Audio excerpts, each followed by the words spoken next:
Assalamualaikum warahmatullahi wabarakatuh. Shalom, Om Swastiastu. Nama budaya, salam kebajikan bagi kita semua. Perkenalkan, saya Adira Sandi dengan NIM 1111240433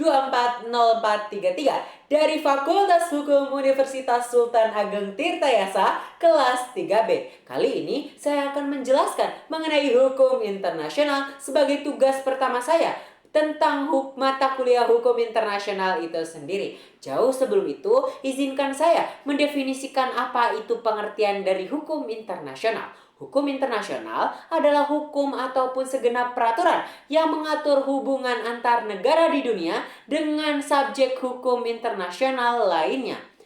Hukum internasional terbagi menjadi dua, yaitu hukum internasional yang bersifat publik dan hukum internasional yang bersifat privat. Apa sih bedanya? Mari kita bahas. Hukum internasional yang bersifat publik artinya hukum internasional yang akan mengatur bagaimana hubungan antar negara, organisasi internasional, maupun subjek hukum internasional lainnya dalam apa? Dalam kerjasamanya, dalam perjanjiannya, dan sebagainya. Kemudian hukum internasional yang bersifat privat. Apa artinya? Hukum internasional yang bersifat privat artinya hukum yang mengatur antara hubungan individu internasional dengan individu di luar negaranya sendiri ataupun individu internasional lainnya. Artinya ada hubungan lintas negara antar individu itu sendiri, makanya bersifat privat karena individu dengan individu. Kemudian, kemarin saya dipertontonkan dua video mengenai hukum internasional. Video pertama dari International Committee of Red Cross, di mana menjelaskan mengenai hukum humaniter internasional ataupun hukum yang mengatur mengenai rules ataupun peraturan-peraturan mengenai peperangan. Karena sosiologisnya dulu adalah kelompok ataupun kaum-kaum tertentu untuk menyelesaikan ketidaksetujuan mereka antar kaum dengan salah satunya adalah berperang. Dan kemudian hal ini perlu adanya batasan ataupun protek untuk menciptakan kesejahteraan ataupun kesetaraan mengenai peperangan itu sendiri. Pertama kali disetujui hukum humaniter internasional adalah dari Konferensi Jenewa di tahun 1848. Ada 4 poin mengenai hal tersebut. Pertama, perlindungan peperangan harus melindungi adanya warga sipil dan hak-haknya.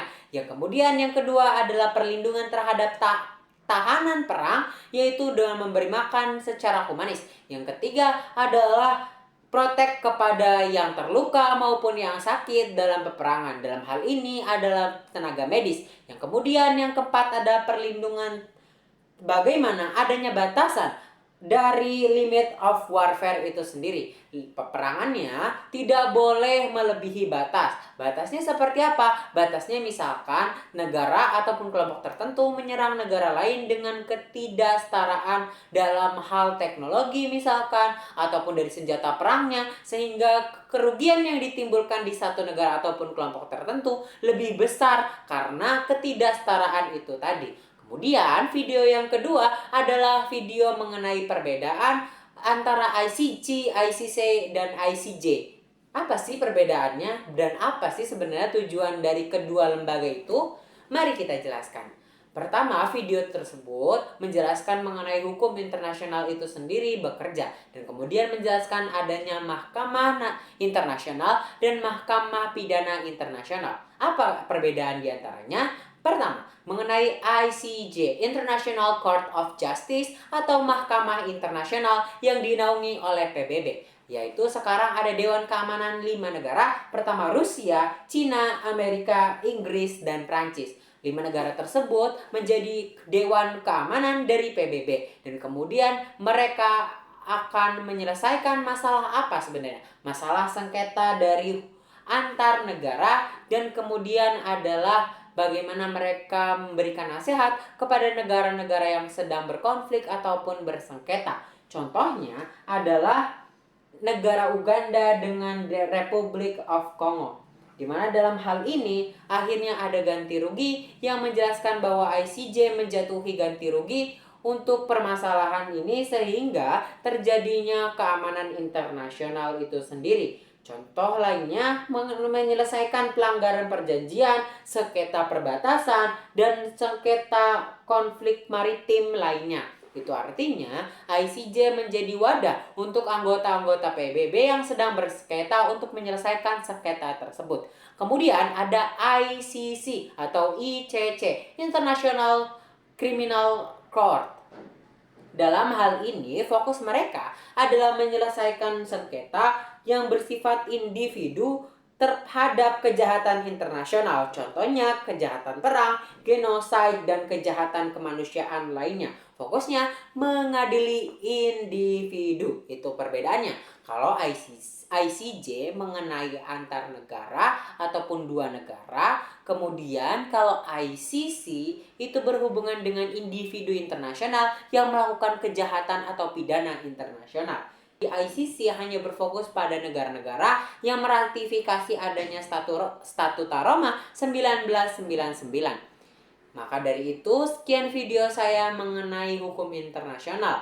Namun sebelum menutup video ini, ada manfaat apa sih sebenarnya mempelajari hukum internasional? Setelah panjangnya penjelasan saya merangkum dua manfaat bagaimana hukum internasional itu bekerja. Pertama, kita sebagai mahasiswa ataupun individu internasional bisa memperdalam bagaimana akhirnya penyelesaian konflik internasional, dan kemudian kita lebih sadar bagaimana akhirnya secara global kita mengetahui adanya interaksi, adanya hubungan kerjasama, dan adanya perjanjian internasional yang sebenarnya tidak boleh dilanggar dalam hal ini. Karena sejatinya hubungan antar negara ataupun hubungan internasional harus berdasar dengan adanya aturan yang jelas, yaitu dalam hal ini adalah hukum internasional itu sendiri. Sekian video dari saya. Terima kasih. Wassalamualaikum warahmatullahi wabarakatuh.